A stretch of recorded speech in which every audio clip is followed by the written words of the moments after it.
El artículo definido aquí que el apóstol Pablo escribe es tou, es el genitivo neutro singular. Si miramos antes, para ver, eh, aquí está el artículo neutro tou atimazestai, para deshonrar. Según Perry, el comentarista, el genitivo expresa el resultado de la entrega judicial de Dios al pecado, el resultado.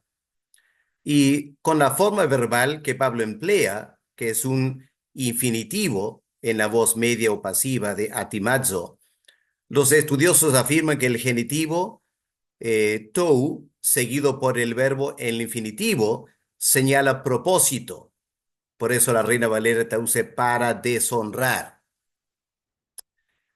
Pero Perry también observa que en la frase en autois, en ellos, entre ellos, exige que tomemos el verbo en la voz pasiva, dado que la voz media es reflexiva y haría la frase en autois, en ellos, un tanto redundante. Por lo tanto, podemos traducirlo para que los cuerpos huyan, sean deshonrados. Ahí está el pasivo. Sean deshonrados entre sí. O mejor todavía, para ser deshonrados sus cuerpos entre ellos. Ahora, notemos que la Reina Valera toma este verbo en la voz media. Deshonraron entre sí sus propios cuerpos. Bueno, hay una diferenciación entre, una diferencia de criterio entre los expertos, los estudiosos, pero quizás el énfasis es que los cuerpos fueron deshonrados entre sí por su entrega a la inmundicia. Podemos decir que el pecado daña y deshonra el cuerpo humano. Y esto francamente es enteramente apropiado. Porque siguiendo la hilación del pensamiento de Pablo, si los seres humanos deshonraron a Dios con su actitud y prefirieron honrar a los ídolos que ellos crearon, entonces es justo y apropiado que los hombres también sean deshonrados por su propio comportamiento. En otras palabras, el principio bíblico, ellos cosechan lo que siembran. Ahora, los seres humanos, ¿qué hicieron? Dice Pablo. Deshonraron sus almas al entregarse al pecado. Y ahora Dios deshonra sus cuerpos. Lo podemos poner de esta manera. Ellos querían conocer al Dios de este siglo, a Satanás. Y ahora con su comportamiento y el juicio de Dios, han conocido ese Dios de ese siglo, con toda la vergüenza y deshonra que eso trae. Tal como Adán y Eva se avergonzaron de estar desnudos delante de Dios, los seres humanos ahora también se sienten deshonrados entre sí, consciente o inconscientemente, especialmente delante de Dios. Notemos lo que Karl Barth dice. El proyecto humano de abandonar al Dios verdadero para ir tras lo que él llama los no dioses, los ídolos, trae como juicio divino el mismo éxito del proyecto. Interesante. Cambian al Dios verdadero por imágenes de animales o seres humanos. Y ellos mismos a la vez se convierten en la imagen de esos no dioses. ¿En qué sentido? En que su comportamiento se vuelve animalesco y se revuelcan en la inmundicia. Así que Karl Barth me parece acierta aquí. El ser humano decide darle a Dios las espaldas y deshonran a Dios. Convierten el Dios verdadero en ídolos de animales. ¿Y qué hace el Dios verdadero? Los entrega al pecado. En tal manera que ellos terminan deshonrando sus cuerpos y comportándose como los mismos animales que ellos crearon para adorar. Ahora, ante la acusación de algunos de que Pablo está afirmando que Dios es el que causa el pecado, escuchemos otra vez la explicación de Martín Lutero. Dios entrega al ser humano al pecado por su voluntad, para que el hombre sea sometido a lo que Dios más odia, que es el pecado, para que de esta manera entienda el ser humano el terrible juicio que se cierne no por el pecado en sí, se cierne sobre él. Por lo tanto, comenta Lutero, Dios ordena que se cometa mayor pecado.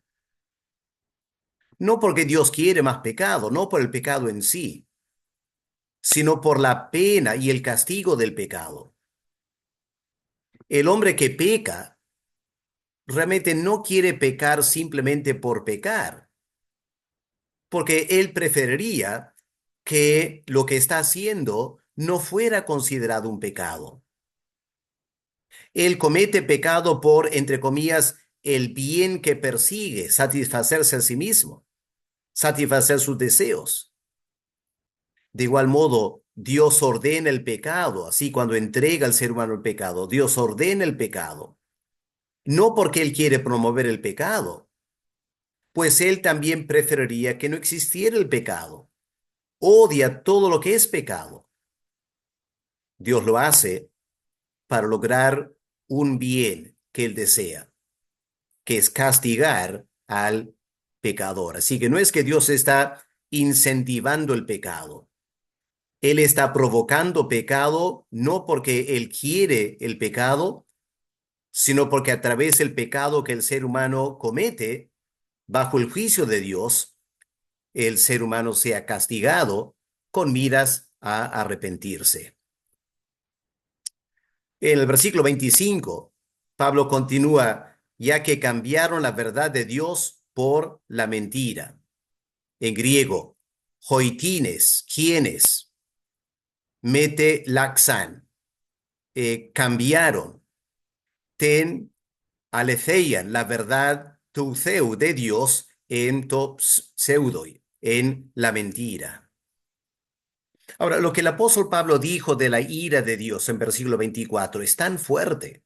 Este concepto de que Dios entrega al ser humano el pecado es tan fuerte que parece que Pablo sintió la necesidad de volver otra vez al tema de lo que provocó el juicio, que era la idolatría. Y por eso en versículo 25 Pablo vuelve al tema de la idolatría. Aquí está la verdadera explicación de la condición humana. Pablo dice, prefirieron seguir la mentira de la idolatría que viene de Satanás, antes que seguir la verdad que viene de Dios y su revelación. Ahora, Parry afirma que la verdad de Dios es algo exhaustivo, es la totalidad de la verdad de Dios. Tiene que ver con la naturaleza de Dios, la naturaleza de los seres humanos y nuestra relación con Dios. Nuestros primeros padres, Adán y Eva, rechazaron la verdad de Dios en el huerto de Edén. Optaron por la mentira de Satanás cuando dijo, no, ustedes no van a morir. Va a ser para su bien comer de este fruto. Y lamentablemente todos sus descendientes lo siguen haciendo hasta el día de hoy. Prestemos atención al verbo cambiar. En griego, metalazo. Tiene el sentido de intercambiar. Y esta forma verbal, metalazo, solo está aquí en versículo 25 y 26. El versículo 23 en la Reina Valera, leemos cambiaron la gloria de Dios. Ahí está el verbo simple alazo, cambiar. ¿Por qué Pablo ahora en versículos 24, 25, 26 usa metalazo? La preposición meta es para dar mayor énfasis. Cambiaron totalmente. Parece que este cambio en la forma verbal da la impresión de que cuanto más Pablo medita en la pecaminosidad humana, más se escandalizaba. Por eso, no contento con decir cambiar alazo, él escribe metalazo. Ahora, este verbo alazo tiene dos acepciones. Transformar, cuando Pablo habla de nuestros cuerpos serán transformados, o cambiar. Ahora, la raíz del verbo alazo es el adjetivo halos, que significa otro. Ahora, por lo general, otra vez, muchas veces es el contexto que determina en qué sentido se está usando el verbo. Es transformar una cosa en otra cosa o cambiar una cosa por otra cosa, intercambiar. En este caso, dice Pablo, los seres humanos cambiaron o transformaron la verdad de Dios en la mentira. Ahora, al cambiar la verdad de Dios, y específicamente por el contexto, la verdad de que Dios es espíritu y no quiere que hagamos una imagen para representarlo. Ahora, los seres humanos han dado las espaldas a esa verdad, la cambiaron por la mentira, es decir, la mentira relacionada con el culto a los ídolos. Noten aquí en el texto original en griego el uso del artículo definido. No se trata de cualquier mentira, sino de la mentira, lo que John Stott llama la mentira suprema. La mentira que afirma que Dios es como los hombres, tiene cuerpo, tiene forma. Y esta es la mentira suprema del humanismo, es reducir Dios a un ser humano. Ahora, en el Antiguo Testamento, la palabra los ídolos son llamados mentira en varios pasajes que pueden ver ahí. ¿En qué sentido son los ídolos mentira? Bueno, en primer lugar, porque afirman ser lo que no son. Afirman representar ese dios Baal o Zeus. Pero es una mentira, porque Baal y Zeus no existen. Pero también los ídolos son una mentira porque extravían a los devotos.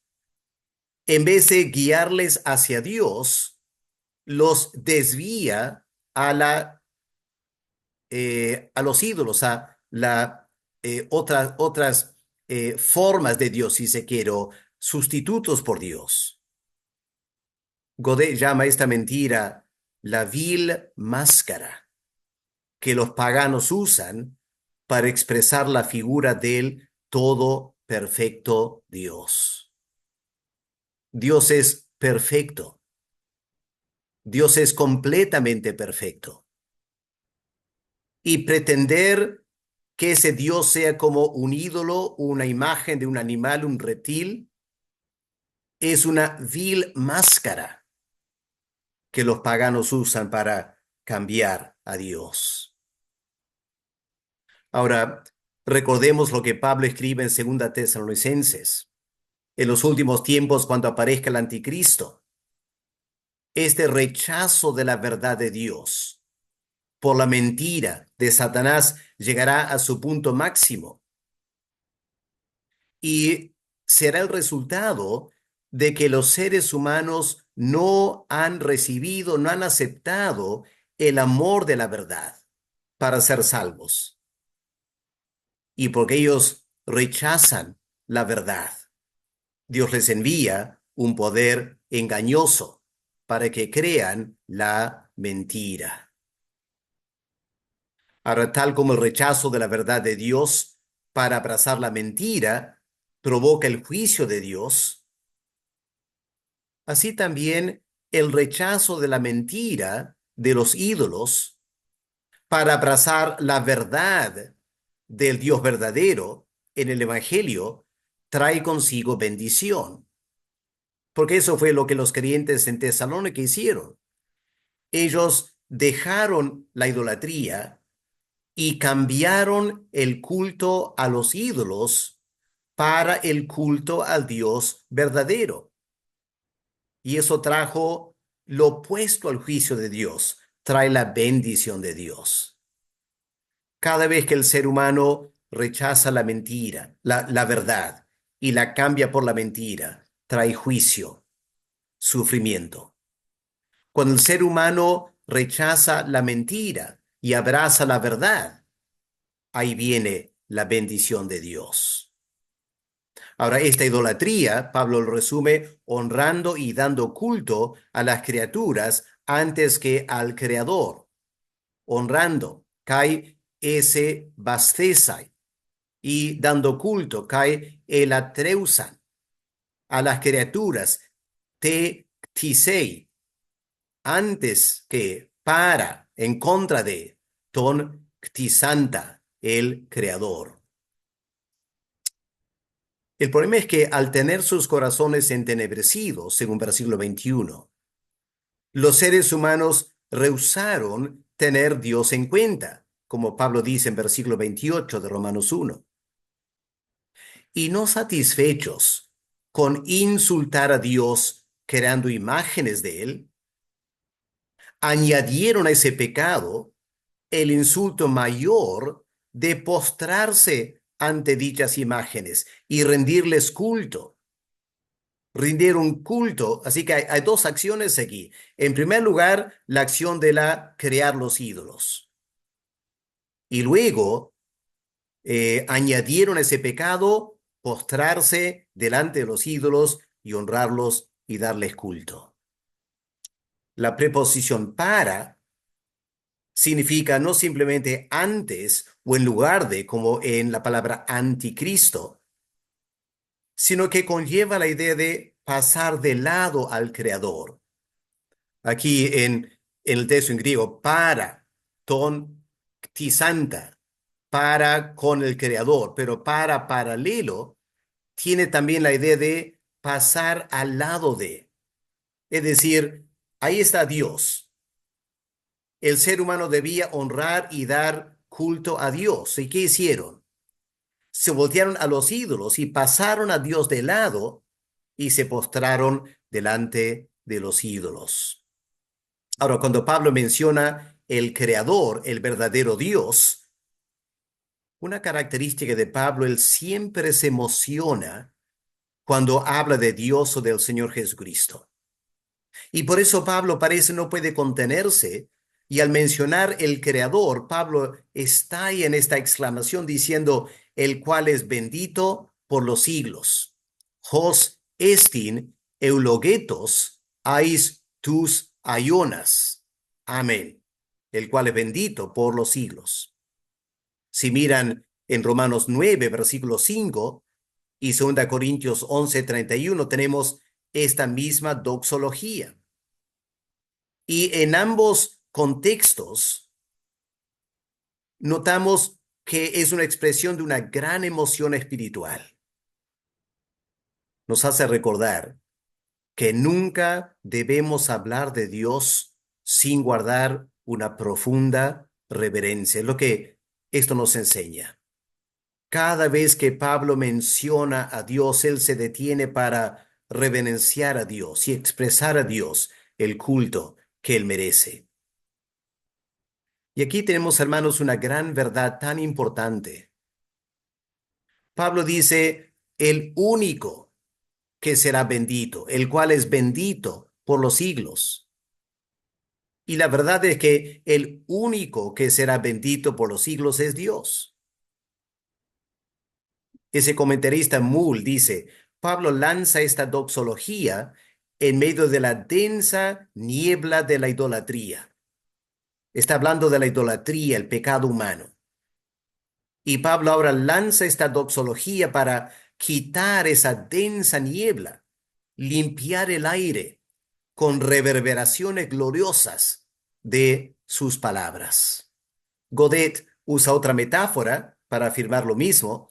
Dice que en esta doxología tiene el propósito de lavar, limpiar el oprobio con que el paganismo ensució la persona de Dios. Pablo está hablando de esta idolatría, de tanto pecado, tanta contaminación. Y Pablo piensa, ¿cómo limpio todo esto? ¿Cómo cambio el ambiente? Y Pablo está ahí en esta doxología alabando, diciendo, Dios es el único que será bendito y será bendito para siempre. Un día los ídolos serán destruidos, juntamente con todos aquellos que ofenden a Dios con su idolatría. Leemos de esto en Isaías 2, versículos 17 al 21. La destrucción de la idolatría, el ser humano consciente que los ídolos no sirven para nada. Y en la nueva creación no habrá idolatría. El culto efímero de los dioses de este mundo dará lugar al culto eterno, ofrecido al Dios verdadero en la nueva creación. Qué hermoso pensamiento, ¿no es cierto? Pablo está hablando de esta idolatría y termina bendiciendo a Dios, diciendo el culto efímero de los dioses de este mundo dará lugar un día al culto eterno ofrecido a Dios en la nueva creación. De esa manera concluimos el estudio de los versículos 24 a 25, este primer acto judicial de Dios de entregar a los seres humanos por su idolatría, al pecado de la inmundicia y la corrupción de sus cuerpos. El anhelo de Dios es que los seres humanos se arrepientan. En la siguiente clase vamos a ver si eso ocurre y si no ocurre, ¿qué es lo siguiente que Dios hace? Eso lo estudiaremos en la siguiente clase. Padre, al estudiar tu palabra, nos damos cuenta de la profundidad de ella, pero también el desafío, Señor, porque todos estamos expuestos en una manera u otra a ser no agradecidos con ti, no honrarte como tú mereces y voltearnos a ídolos. Eso nos daña.